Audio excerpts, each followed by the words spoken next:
Welcome to A9 TV. రాష్ట్ర సాంఘిక సంక్షేమ శాఖ మంత్రి డాక్టర్ ఢోలా శ్రీ బాల వీరాంజనేయ స్వామి పులివెందుల ఎమ్మెల్యే జగన్ కి వెలిగొండ ప్రాజెక్టు గురించి మాట్లాడే నైతిక అర్హత లేదన్నారు. గుండ్లకమ్మ ప్రాజెక్టు గేటు కొట్టుకుపోతే ఆ గేట్లు పెట్టలేనిది జగన్ చంద్రబాబు గురించి మాట్లాడడం సిగ్గుచేటన్నారు. ప్రాజెక్టు పూర్తి కాకుండానే పూర్తి చేసినట్టు జాతికి అంకితం చేసి ప్రజాధనం దుర్వినియోగం చేసింది జగన్ కాదా అని నిలదీశారు. జగన్ టన్నెల్ డయామీటర్ 2.5 మీటర్లు తగ్గించారని తెలిపారు. గత 5 ఏళ్లలో R&R ప్యాకేజీ ఇవ్వలేకపోయారని జగన్ పరోక్షంగా ఒప్పుకున్నారు. ఈ పాపం జగన్ది కాదా అని చెప్పారు.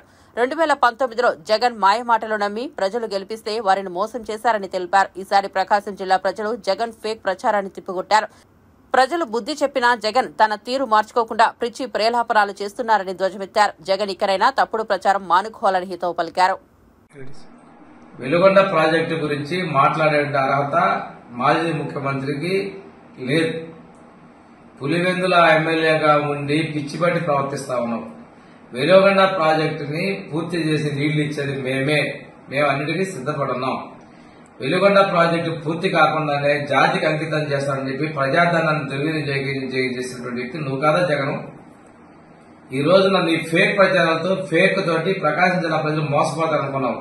ప్రకాశం జిల్లా ప్రజలు నీ ఫేక్ ప్రచారాలను తిప్పికొట్టారు. టన్నెల్ డయామీటర్ ని 2.5 మీటర్లు తగ్గించావు. అంతేకాకుండా 2 టన్నుల మధ్య ఆనకట్స్ ని 2 ఆనకట్లు పూర్తి చేయలేకపోయావు.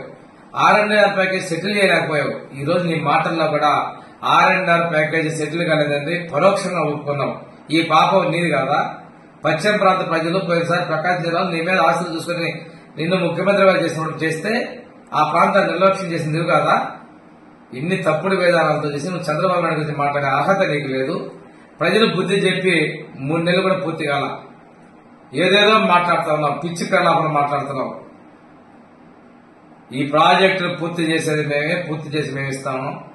నువ్వు పశ్చిమ ప్రాంతంలో నీకు ఓట్లేసినట్టు ప్రజలు నువ్వు నీ శాసనసభ్యులు మోసం చేశారు. ఆ రోజు తెలుగుదేశం ప్రభుత్వంలో 12 లక్షల రూపాయలు ప్యాకేజీ సెటిల్ చేస్తే 15 లక్షలు కావాలని చెప్పేసి డిమాండ్ చేసిన మీరు తర్వాత వచ్చిన తర్వాత ఒక